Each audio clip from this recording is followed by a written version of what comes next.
சிவந்த மண் திரைக்கதையில் இன்னொரு சிக்கலான சிரமமான காட்சி அமைச்சிருந்தாரு ஸ்ரீதர்.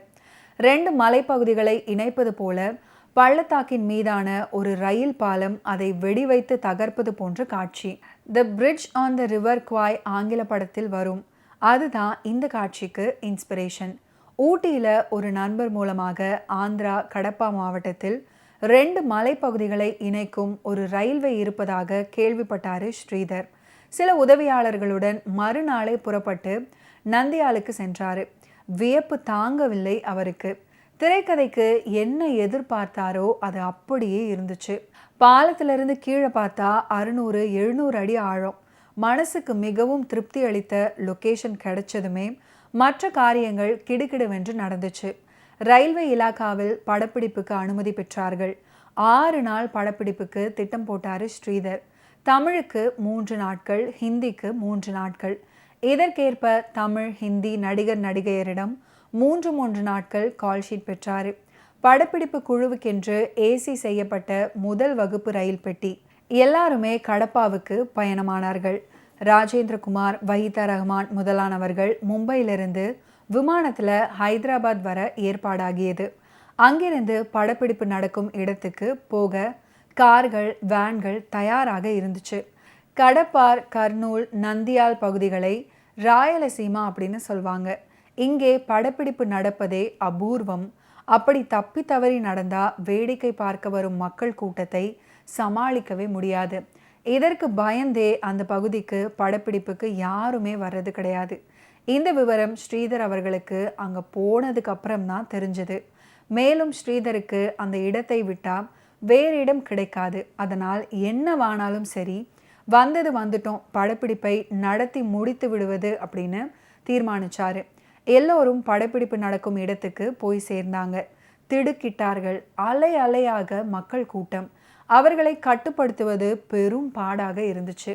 எங்கே கேமராவை வச்சாலும் கதைக்கு சம்மந்தம் இல்லாமல் ஒரு மக்கள் கூட்டம் கேமராவில் தெரிஞ்சாங்க. படப்பிடிப்புக்கு இடைஞ்சல் செய்யாதீர்கள் அப்படின்னு தெலுங்குல கத்தியே தொண்டை வறண்டு விட்டது. முதல் நாள் ஏதோ ஒரு வழியாக சில காட்சிகளை எடுத்துட்டாரு ஸ்ரீதர். நடிகர் நடிகையர் யூனிட்காரர்கள் போனதுக்கு அப்புறம் ஸ்ரீதரும் மறுநாள் என்னென்ன காட்சிகளை எப்படி எடுக்கிறது அப்படின்னு முன்னேற்பாடாக விவாதித்து முடிவுக்கு வந்தார்கள். அதுக்கப்புறம் அவர்கள் தங்க ஏற்பாடு செய்திருந்த விருந்தினர் விடுதிக்கு திரும்பினாங்க. கெஸ்ட் ஹவுஸை நெருங்கிய சமயம் அந்த விபரீதம் நடந்துச்சு. ஸ்ரீதர் காரை விட்டு இறங்கிய போது வாசலை ஒட்டியிருந்த நீண்ட பெரிய ஹாலில் போட்டிருந்த சோஃபா செட்டுக்கள் ஒன்றில் காஞ்சனா ஓய்வாக உட்கார்ந்து கொண்டிருந்தாங்க. வெளியே இருந்து வேடிக்கை பார்த்து கொண்டிருந்த ஒரு கூட்டம் கொஞ்சம் கொஞ்சமாக முன்னேறி ஹாலுக்குள் நுழைந்து கொண்டிருந்தது. சினிமா நடிகையை கிட்டத்தில் பார்க்கிறதுக்காக முண்டியடித்து கொண்டு சென்றார்கள். இந்த திடீர் திருப்பத்தை சற்றுமே எதிர்பாராத காஞ்சனா அவர்கள் பதறி எழுந்து பின்வாங்கி கொண்டு சென்றார். கூட்டம் பின்தொடர்ந்தது. ஒரு வழியாக இந்த கூட்டத்தை சமாளித்து அனைவரையுமே வெளியேற்றினாரு ஸ்ரீதர் அவர்கள். இந்த சம்பவத்தை ஸ்ரீதர் அவர்களே பதிவு பண்ணியிருக்காரு. சிவந்த மண் திரைப்படத்துல கப்பல் கொள்ளை காட்சி விறுவிறுப்பாக படமாக்கப்பட்டிருக்கும். அந்த சீன்ல மேஜிக் ராதிகா நடனமாடும் காட்சியும் இடம்பெற்றிருக்கும். வெளிநாட்டில் படப்பிடிப்பு மேற்கொண்ட நாள் முதலே மக்கள் மத்தியில, குறிப்பாக ரசிகர்கள் மத்தியில் சிவந்த மண் பற்றிய எதிர்பார்ப்பு வளர்ந்து வந்துச்சு. போதா குறைக்கு ஆனந்த விகடன் பத்திரிகையில் நடிகர் திலகம் தான் பங்கேற்ற வெளிநாடு படப்பிடிப்பு பற்றி அந்நிய மண்ணில் சிவந்த மண் அப்படின்ற தலைப்பில் எழுதி வந்த தொடர் கட்டுரையும் ரசிகர்களின் பல்ஸை எகிர வைத்தது. தன்னுடைய ஒரு சாதாரண படத்தையே அனுபவித்து படமாக்கும் இயல்பு கொண்ட இயக்குனரும் தயாரிப்பாளருமான ஸ்ரீதர் சிவந்த மண்ணை அணு அணுவாக செதுக்கி கொண்டிருந்தார். ஒளிப்பதிவாளர் என் பாலகிருஷ்ணன் கைவண்ணத்தில் சிவந்த மண் படத்தின் ஒவ்வொரு ஃப்ரேமுமே கண்ணில் ஒற்றிக்கொள்ளும்படி அமைஞ்சிருக்கும். அதற்கு அருமையான ஒளிப்பதிவாளர் என் பாலகிருஷ்ணன் கைவண்ணத்தில் கேமரா ஆங்கிள் செட் செய்த இயக்குனர் ஸ்ரீதருக்கு பாராட்டுகள் கொடுக்காமல் இருக்கவே முடியாது. சிவந்த மண் என்றதும் பெரும்பாலோர் வெளிநாட்டில் படமாக்கப்பட்ட காட்சிகளையே சொல்வார்கள். சொல்லப்போனால் வெளிநாட்டு காட்சிகளை விட உள்நாட்டில் எடுக்கப்பட்ட காட்சிகளே நம்மை பிரமிக்க வைக்கும். லைட் எஃபெக்டுகள் எல்லாம் அற்புதமாக அமைஞ்சிருக்கும். உதாரணத்துக்கு சில நாகேஷ் சச்சு நடத்தும் மதுபான கடையின் அரங்க அமைப்பும் லைட்டிங்கும் ஆங்கில படங்களுக்கு நிகராக அமைஞ்சிருக்கும். அடுத்து கிளைமேக்ஸ் காட்சியில் இராணுவ ஜீப்கள் அணிவகுத்து வேகமாக பறந்து செல்லும் காட்சி அமைப்பில் ஒளிப்பதிவு சூப்பராக இருக்கும். ஹெலிகாப்டர் காட்சியிலும் ஒளிப்பதிவாளரின் பங்கு அருமை. இயக்குனரும் கூட, குறிப்பாக புரட்சிக்காரர்கள் ஓடி வந்து திடீரென்று தரையில் படுத்துக்கொள்ள அவர்களை ஒட்டியே குண்டுகள் வந்து விழும்போது நம் ரத்தம் உறைந்து போகும். அதுபோல சிவாஜி அவர்கள் ஓடி வந்து பள்ளத்தில் குதிக்க அவர் தலையை உரசுவது போல் செல்லும் ஹெலிகாப்டர், இவற்றில் டைமிங் அருமையாக கையாளப்பட்டிருக்கும். கப்பலில் வெடிகுண்டு வைக்க புரட்சிக்காரர்கள் செல்லும்போது கையாளப்பட்டிருக்கும் நைட் எஃபெக்ட் லைட்டிங்கும், கயிறு வழியாக சிவாஜி அவர்கள் ஏறுவதை கப்பலின் மேலிருந்து காட்டும் சூப்பர் ஆங்கிளும், அதே நேரம் கப்பலின் உள்ளே நடக்கும் ராதிகாவின் நடனமும், ரயில் பாலத்துக்கு வெடிகுண்டு வைக்க சிவாஜி அவர்கள் போவதை கீழே இருந்து படம் பிடிச்சிருக்கும் அற்புத கோணம். அப்போது சிவாஜி அவர்களின் கால் சற்று சறுக்கும் போது நம் இதயமே சிலிர்க்கும். ஒளிந்து வாழும் சிவாஜி அவர்கள் தன் அம்மாவை பார்க்க இரவில் வரும்போது மாளிகையை சுற்றி அமைக்கப்பட்டிருக்கும் நைட் எஃபெக்ட் லைட்டிங், நம்பியாரால் கைது செய்யப்பட்டு சிறைக்கு அனுப்பப்பட்ட சிவாஜி அவர்கள் ஜெயில் அதிகாரியை பிணையாக வைத்துக்கொண்டு அத்தனை துப்பாக்கிகளையும் தன்வசப்படுத்தியதோடு தன் கைவிலங்கை துப்பாக்கி குண்டால் உடைத்து கொண்டு தப்பிக்கும் காட்சி. வாகினி ஸ்டுடியோவில் அமைக்கப்பட்ட சுழன்று சுழன்று தண்ணீர் ஓடும் ஆறு, அதை இரவு வேளையில் காண்பிக்கும் அழகு. அரண்மனை முன்னால் போராட்டம் நடத்த வந்த கூட்டத்தினரை துப்பாக்கி ஏந்திய குதிரை வீரர்கள் விரட்டியடிக்க மக்கள் சிதறி ஓடும் காட்சி. எகிப்திய நாட்டிய நாடகம் நடத்தும் முன் தாங்கள் பதுங்கியிருக்கும் இடத்தில் அந்த நாட்டியத்துக்கான மேடை அமைப்பை ஒத்திகை பார்ப்பாங்க. ஜூரிச் விமான நிலையத்தில் காஞ்சனாதா இளவரசி அப்படின்னு தெரிந்து கொள்ளும் போது காட்டும் அதிர்ச்சி. விமான விபத்தில் தப்பி பிழைத்து தன் வீட்டுக்கு கூட நேரா போகாமல் நண்பனை சந்திக்கும் போது அடையும் ஆனந்தத்தின் உணர்ச்சி வெளிப்பாடு. செத்து போய்விட்டதாக நினைத்து மகனுக்கு பூஜை செய்து கொண்டிருக்கும் போது திடீரென தாய் தந்தை முன் தோன்றி அவர்களை அதிர்ச்சி கலந்த மகிழ்ச்சியில் ஆழ்த்தும் தருணம். அந்த இடத்துல நடிகர் திலகம் நடிக்கிறார் என்று யாராவது சொல்ல முடியுமா? நிஜமாகவே உயிர் தப்பி வந்த ஒருவரை போல எத்தனை உணர்வுகள் கலந்த வெளிப்பாடு. அதற்கு முற்றிலும் ஈடு கொடுத்து சாந்தகுமாரி மற்றும் ரங்காராவிடமிருந்து வெளிப்படும் அபார நடிப்பு திறன்.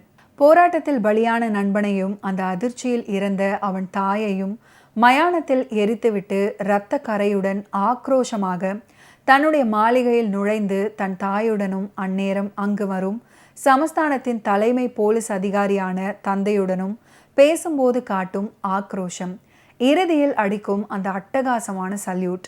இந்த காட்சிக்கு பெரிய பெருமை. மக்கள் திலகம் எம்ஜிஆரின் ரசிகர்கள் கூட பலமாக கைத்தட்டிவிட்டு சொன்ன வார்த்தை இதுக்கெல்லாம் கணேசன் தாயா அப்படின்ற வார்த்தை. ஸ்ரீதர் அவர்கள் இயக்கி மெல்லிசை மன்னர் இசையமைத்த சிவந்த மண் படத்தில் ஒரு நாளிலே என்னவாம் உறவானதே அப்படின்ற மென்மையான பாடலை நீங்கள் ரசிச்சிருக்கலாம். அந்த மெட்டின் மென்மை டிஎம்எஸ் உடைய கம்பீரமான குரலின் தன்மையோடு இணைந்து வருமோ அப்படின்ற சந்தேகத்தில் அந்த பாடலை டாக்டர் பாலமுரளி கிருஷ்ணாவையே பாட வைத்து பதிவு பண்ணாங்க. ஆனால் பாலமுரளி கிருஷ்ணா மிகவும் கீழ்ஸ்தாயில் அந்த பாடலை பாடியிருந்ததால நடிகர் திலகம் அதை விரும்பலை. டிஎம்எஸ் அவர்களையே பாட வையுங்கள், எந்த அளவுக்கு மெட்டு ஈடு கொடுத்து பாட முடியுமோ அந்த அளவுக்கு பாட வையுங்கள் போதும் அப்படின்னு சொல்லிவிட்டாரு நடிகர் திலகம். டிஎம்எஸ்ஐ வரவழைத்து அந்த பாடலின் மெட்டின் மென்மை பற்றி கூறி அவரை பாட வச்சாரு எம்எஸ்வி. மெட்டின் மென்மைக்கு மேலும் மென்மை சேர்ப்பது போல சர்வசாதாரணமாக பூ போல அந்த பாடலை பாடி கொடுத்து விட்டு புறப்பட்டாரு டிஎம்எஸ். சிவந்த மண் படத்தில் இன்றும் அந்த பாடல் மக்கள் மனங்களில் நிறைந்து நிற்கும் பாடலாக திகழ்கிறது. திவானை கைது செய்து மக்கள் முன் நிறுத்த வேண்டும், அல்லது அந்த பதவியையும் அதற்கான உடைகளையும் தூக்கி எறிந்துவிட்டு இந்த இடத்துல அவர் கையசைவு, திவானுக்கு எதிராக புரட்சி குரல் எழுப்ப வேண்டும். பாராட்டு வெறும் வார்த்தையில் இருந்தால் போதாது, செயலிலே காட்ட வேண்டும். இந்த மாதிரி வசனங்கள் எல்லாம் ரசிக்கும்படி அமைஞ்சிருக்கும். ஒரு தேச விரோதிக்கு உங்கள் சட்டம் பாதுகாப்பு தருகிறதென்றால் அந்த சட்டத்தை உடை தெரியவும் தயங்க மாட்டோம். இன்றைக்கு 5 இயக்குனர்களை ஒரு படத்தில் நடிக்க வைத்திருப்பதாக பெருமைப்படும் முன் அன்றைக்கே 3 இயக்குனர்களை ஜாவர் சீதாராமன், விஜயன், தாதா மிராசி தன்னுடைய சிவந்த மண்ணில் நடிக்க வைத்த பெருமை ஸ்ரீதருக்கே. இயக்குனர்கள் எல்லாம் படங்களில் தலை காட்டாத காலம் அது. எடுத்த வரையில் அவ்வப்போது போட்டு பார்க்கும் போதெல்லாம் படம் அவருக்கு திருப்தி அளிக்கவே படம் தயாராகும் போதே ஒரு முடிவு பண்ணாரு. தன்னுடைய படத்தை தமிழ்நாடு முழுவதும் அந்தந்த ஊர்களில் சிறந்த தியேட்டர்களில் திரையிட வேண்டும் என்பது அவருடைய ஆவலாக இருந்துச்சு. இது விஷயமாக அவ்வப்போது விநியோகஸ்தர்களிடம் கலந்து பேச அவர்களும் அந்தந்த ஏரியாக்களில் நல்ல தியேட்டர்களாக புக் செய்து வைக்க படம் தயாரிப்பில் ஏற்பட்ட தாமதம் காரணமாக ஏற்கனவே புக் பண்ணி வச்சிருந்த தியேட்டர்கள் கைமாறி போய்கிட்டு இருந்துச்சு. 1969 மே மாதத்திலேயே வெளியிடுவதாக ஏற்பாடு செய்திருந்த திரைப்படம் நினைத்த வேகத்தில் முடியாததால் அதுக்கப்புறம் ஆகஸ்ட் 15 சுதந்திர தின வெளியீடு அன்று அறிவிக்கப்பட்டுச்சு. அப்படியும் முடியவில்லை. முரளி அவர்கள் சொன்னது போல வாகினி ஸ்டுடியோவில் போடப்பட்டிருந்த ஆற்று வெள்ளம் செட் உடைந்து வடபழனி கடைகளுக்கெல்லாம் தண்ணீர் புகுந்த சம்பவமும் ஒரு காரணம். முதல்ல ஏன் மே மாதத்தை தேர்ந்தெடுத்தார் அப்படின்றதுக்கு காரணம் அன்றைய ரசிகர்களுக்கு தெரியும். அவருடைய சொந்த படத்தை தன் படத்தால் எதிர்கொள்ள வேண்டும் என்பது ஸ்ரீதரின் எண்ணம். அன்று சிந்திய ரத்தம் என்ற படத்தலைப்பை சொன்னால் போதும், அது 1000 அர்த்தங்கள் சொல்லும். புரியாதவர்கள் விட்டுவிடுங்கள். இறுதியாக 1969 தீபாவளி வெளியீடு என்று திட்டவட்டமாக அறிவித்துவிட்டார். அதற்கேற்றாற் போல தியேட்டர்கள் புக் செய்யப்பட்டன. சென்னை மவுண்ட் ரோட் ஏரியாவில் குளோப் தியேட்டர் என்பது கடைசி நேரத்தில் முடிவானது. இப்போது இருக்கும் அதிநவீன தியேட்டர்கள் எல்லாம் அப்போது கிடையாது. தேவி காம்ப்ளெக்ஸ், சத்யம் காம்ப்ளெக்ஸ் எல்லாம் கூட அப்போது கிடையாது. இருந்தவற்றில் சிறந்தவைகளாக சித்ராலயாவின் கோட்டையான கேசினோ, சாந்தி, ஆனந்த், சஃபயர் காம்ப்ளெக்ஸ் இவைகள்தான். இதில் சாந்தியில் தெய்வ மகன், மிட்லண்டில் நிறைகுடம் ஓடிக்கொண்டிருந்தது. கேசினோவில் வேறு படம் புக் ஆகிடுச்சு. அதனால் ஸ்ரீதர் குறிவைத்தது ஆனந்த் தியேட்டரை தான். கடைசி நேரத்தில் அது மிஸ் ஆகி போக வேறு வழியின்றி குளோப் அரங்கை புக் பண்ணார். அதே சமயம் வட சென்னையில் அப்போதைக்கு மிகச்சிறந்த தியேட்டராக விளங்கிய அகஸ்தியாவையும் 3வது ஏரியாவான புரசைவாக்கம் பகுதியில் அப்போதைக்கு சிறந்த தியேட்டராக இருந்த மேகலாவையும் சைதாப்பேட்டையில் நூர்ஜஹான் தியேட்டரையும் புக் பண்ணார். குறிப்பாக மேகலா தியேட்டரில் படம் வெளியாக போகிறது அப்படின்றதும் ரசிகர்களுக்கு ரொம்பவே மகிழ்ச்சி. காரணம், அந்த ஏரியாவில் புவனேஸ்வரி நடிகர் திலகத்தின் கோட்டையாக திகழ்ந்தது. மேகலா திரு எம்ஜிஆரின் கோட்டையாக திகழ்ந்தது. ஏற்கனவே நான் குறிப்பிட்டது போல அந்த தியேட்டரில் 100 நாட்களை கடந்த படங்களின் பட்டியலை ஒரு பிளாஸ்டிக் போர்டில் அழகுற பதித்து வச்சுருந்தாங்க.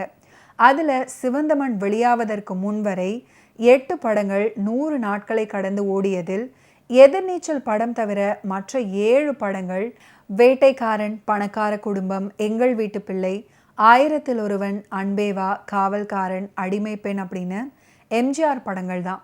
நடிகர் திலகத்தின் நல்ல படங்கள் எல்லாம் சாந்தி, கிரவுன், புவனேஸ்வரி காம்பினேஷனில் வரும்போது புவனேஸ்வரிக்கு போய்விட்டதால் அல்லது அதை விட்டால் ராக்ஸி, சிவந்தமன் மூலம் எப்படியும் எதிரியின் கோட்டையில் கொடியேற்றி அந்த போர்டில் இடம்பெற்று விட வேண்டும் என்பது ரசிகர்களின் தனியாத தாகமாக இருந்துச்சு. ஓகே வியூவர்ஸ், இன்னைக்கு நிகழ்ச்சியில் நடிகர் திலகம் சிவாஜி கணேசன் அவர்களுடைய ஃபிலிம் கெரியரில் நடந்த பல இன்ட்ரெஸ்டிங்கான விஷயங்களை நீங்கள் பார்த்து தெரிஞ்சிருப்பீங்க. மீண்டும் அடுத்தடுத்த எபிசோட்ஸில் சந்திப்போம். நன்றி, வணக்கம்.